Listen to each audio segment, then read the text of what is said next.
नीतीश कुमार ने होली से पहले अपनी भौजाई राबड़ी देवी को एक बड़ा तोहफा दे दिया।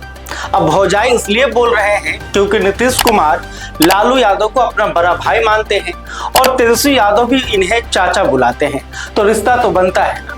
लेकिन ये तोहफा कुछ ऐसा है जो पहले दिखा कुछ और निकला कुछ और। बात हो रही है 10 सर्कुलर रोड पटना की, बिहार का वो पता जो पिछले 2 दशकों से हर सियासी चर्चा में आता रहा है। यह सिर्फ एक सरकारी बंगले का पता नहीं है, यह एक पूरा इतिहास है, एक राजनीतिक दरबार है। तो चलिए शुरू से इसे समझते हैं। 2005 से पहले जब राबड़ी देवी बिहार के मुख्यमंत्री थी तो उनका ठिकाना था एक अन्य मार्ग यानी मुख्यमंत्री आवास। जब नवंबर 2005 में नीतीश कुमार सीएम बने तो लालू राबड़ी परिवार को वहां से निकलकर बगल वाले बंगले यानी 10 सर्कुलर रोड में आना पड़ा और तब से यह बंगला राजद का अनऑफिशियल हेडक्वार्टर बन गया।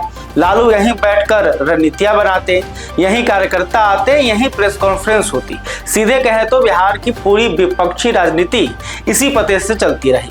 अब सवाल यह है कि यह बंगला इतने साल रहा क्यों? दरअसल पूर्व मुख्यमंत्री कोटे के तहत राबड़ी देवी को यह बंगला मिला था। फिर 2019 में पटना हाईकोर्ट ने फैसला दिया कि पूर्व मुख्यमंत्रियों को आजीवन सरकारी बंगला, गाड़ी, सुरक्षा ये सब देना बंद करिए। लेकिन राबड़ी देवी उस वक्त भी विधान परिषद में नेता प्रतिपक्ष थी, तो बंगला उनके नाम पर नेता प्रतिपक्ष के कोटे से चलता रहा। यानी हर बार कोई ना कोई जुगाड़ निकल आई और 10 सर्कुलर रोड लालू परिवार के पास बना रहा।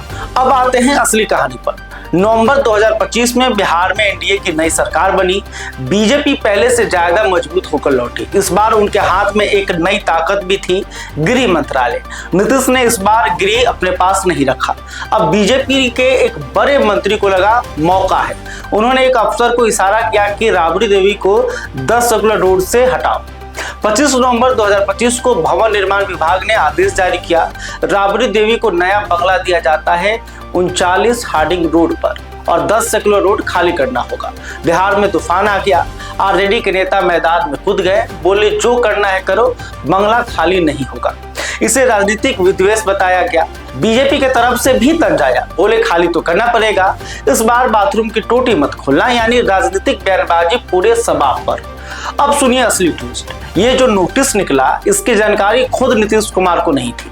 बात यह थी कि भवन निर्माण विभाग जदयू कोटे के मंत्री विजय चौधरी के पास है, जो नीतीश के खास माने जाते हैं। बीजेपी नेता ने जब अफसर को कहा तो अफसर ने भी हाँ कर दी, क्योंकि गृह मंत्रालय जाने के बाद माहौल में यह मैसेज था कि नीतीश कमजोर पड़ रहे हैं। तो अफसरों ने सोचा चलो बीजेपी की बात मान लेते हैं।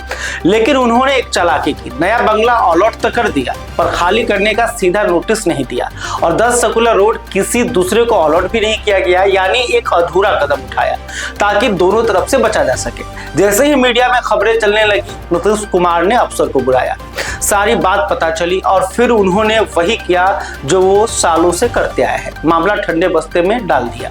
बीजेपी नेता को फटकार भी पड़ी और साफ हिदायत दी गई कि दूसरे के विभाग में दखल मत दो। तो आखिर में क्या हुआ? 90 दिन बीत गए, राबड़ी देवी 10 सर्कुलर रोड पर हैं, थी और फिलहाल तो रहेंगी भी। यानी तोहफा ये हुआ कि नया बंगला अलॉट हो गया, पुराना खाली नहीं हुआ। भौजाई के पास अब 2 पते हैं और नीतीश जी ने बीजेपी को बता दिया है कि भाई हमारी भौजाई यानी कि राबड़ी देवी के मामले में ज्यादा मत बोलो।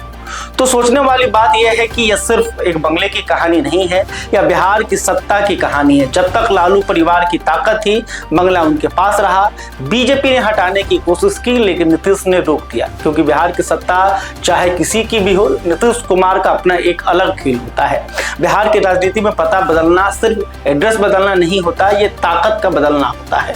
और फिलहाल 10 सर्कुलर रोड अभी भी राबड़ी देवी के नाम है। देखते रहिए आगे और क्या होता है। खैर, अभी तक आपने हमारे चैनल को सब्सक्राइब नहीं किया है तो तुरंत कर लें। इस खबर को लेकर, नीतीश कुमार और राबड़ी देवी के रिश्ते को लेकर आप क्या सोचते हैं कमेंट करके बताइएगा। वीडियो फेसबुक पर देख रहे हैं तो हमारे पेज को भी फॉलो कर लें। बहुत बहुत धन्यवाद।